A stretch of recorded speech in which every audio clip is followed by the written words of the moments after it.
Once, when I was in elementary school, I told my mom that I wanted to have this removed from my face. She told me that we'll deal with it when I'm older.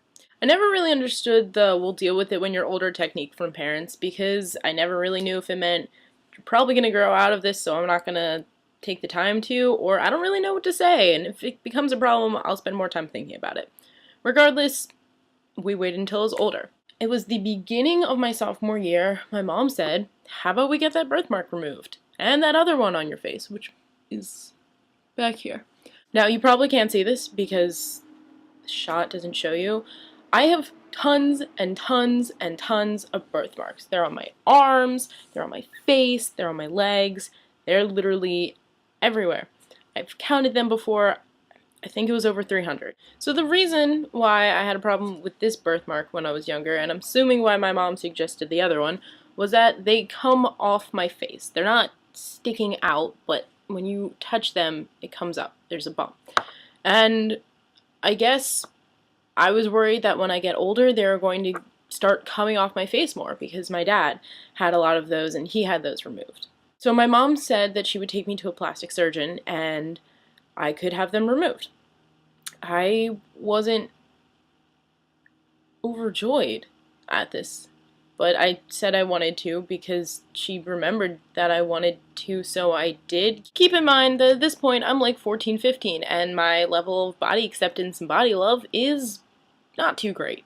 So it's a couple weeks until it's gonna happen, and I mentioned very, very lightly to my mom, very passively to my mom actually, like, I don't know, I didn't really say that I was nervous, I didn't really say that I didn't mind my birthmarks anymore, I just said like, I don't know, and she was like, no, you're gonna be fine, da da da. I'm guessing that she just took it as like, hey, someone's gonna cut in your face, it's understandable that this is kind of like nerve-wracking.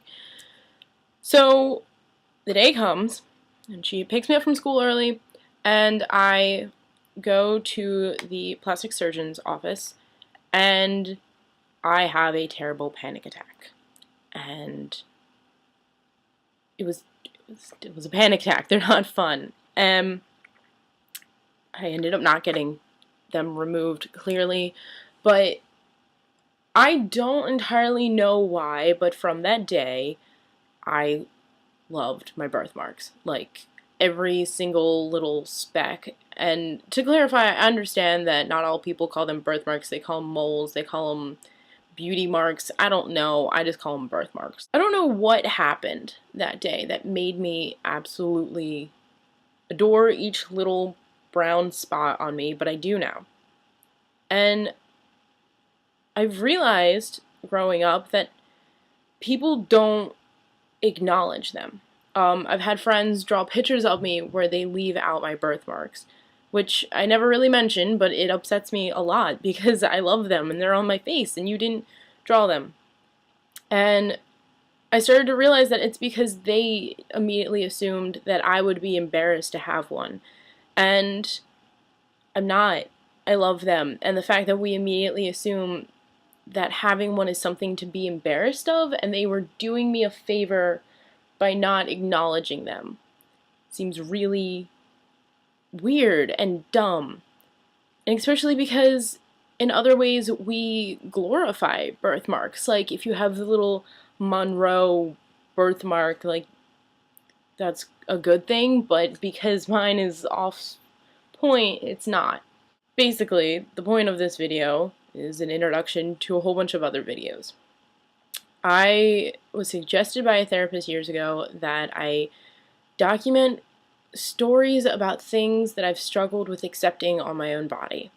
And I'm a terrible writer, but I'm a decent vlogger. So we're going to vlog stories about things on my body and things that happened that make me enjoy them, or why I still don't enjoy them and why I want to. So I hope you guys look forward to these, maybe even enjoy them. And if not, don't watch them. But I hope you have a body positive and a body loving day. Bye.